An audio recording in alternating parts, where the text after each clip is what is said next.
नमस्कार, capital TV Uttar Pradesh में आपका स्वागत है। उत्तर प्रदेश के उपचुनाव के लिए आजमगढ़ और रामपुर के रण क्षेत्र में राजनीतिक बिसात बिछ चुकी है। दोनों ही सीटों का दंगल दिलचस्प होने वाला है। दोनों ही सीटों पर घमासान के घनघोर बादल छाए हुए हैं। इन सीटों पर सपा को जीत से कम कुछ भी मंजूर नहीं होगा, क्योंकि आजमगढ़ यादव परिवार का किला है और रामपुर में रूठों को मनाना जरूरी है। सपा में दूसरे नंबर के नेता आजम खान ने यहां अपने सबसे करीबी पर भरोसा जताया है। इस सीट पर आजम का पद और प्रतिष्ठा दोनों दांव पर लगी है।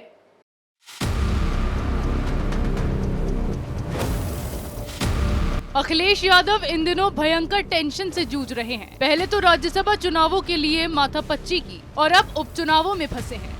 उपचुनावों को लेकर पहले टिकट को लेकर घमासान मचा और जब टिकट फाइनल हुए तो जीत के लिए बिसात बिछाई जा रही है।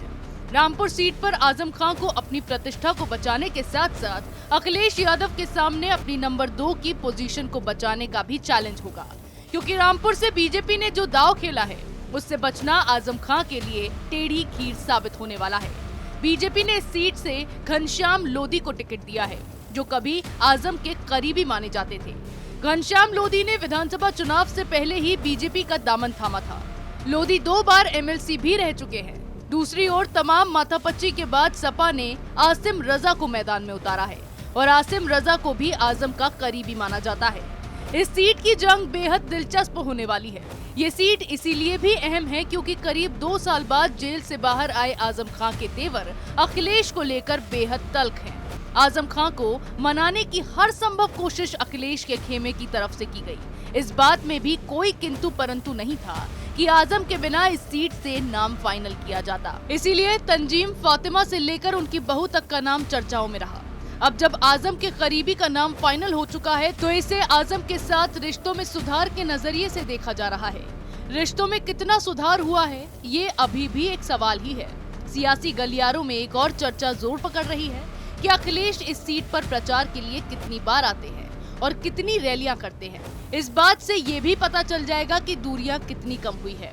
दूसरी बात, इस सीट पर होने वाली जीत या हार का जिम्मेदार आजम को ठहराया जा सकता है। अब ये सीट अखिलेश के लिए ज्यादा चिंता की बात नहीं रह गई है।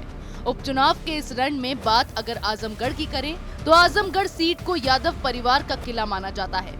इसीलिए तमाम तरह के मंथन और चर्चाओं के बाद योगेंद्र यादव को मैदान में उतारा गया। बीजेपी ने इस सीट से एक बार फिर से निरहुआ पर विश्वास जताया है, क्योंकि हार के बाद भी निरहुआ लगातार यहां काम कर रहे हैं। 2019 में जरूर निरहुआ को हार का सामना करना पड़ा था, लेकिन इस बार निरहुआ के हौसलों की उड़ान ऊंची है।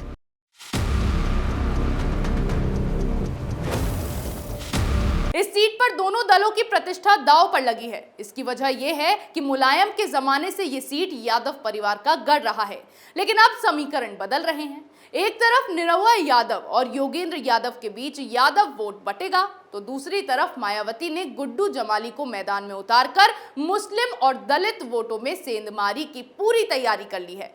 इस गणित को देखते हुए अगर यादव और मुस्लिम समीकरण गड़बड़ाया तो आजमगढ़ की डगर साइकिल के लिए आसान नहीं होगी। ऐसी खबरें हम आपके लिए लाते रहेंगे। तब तक के लिए देखते रहिए कैपिटल टीवी उत्तर प्रदेश।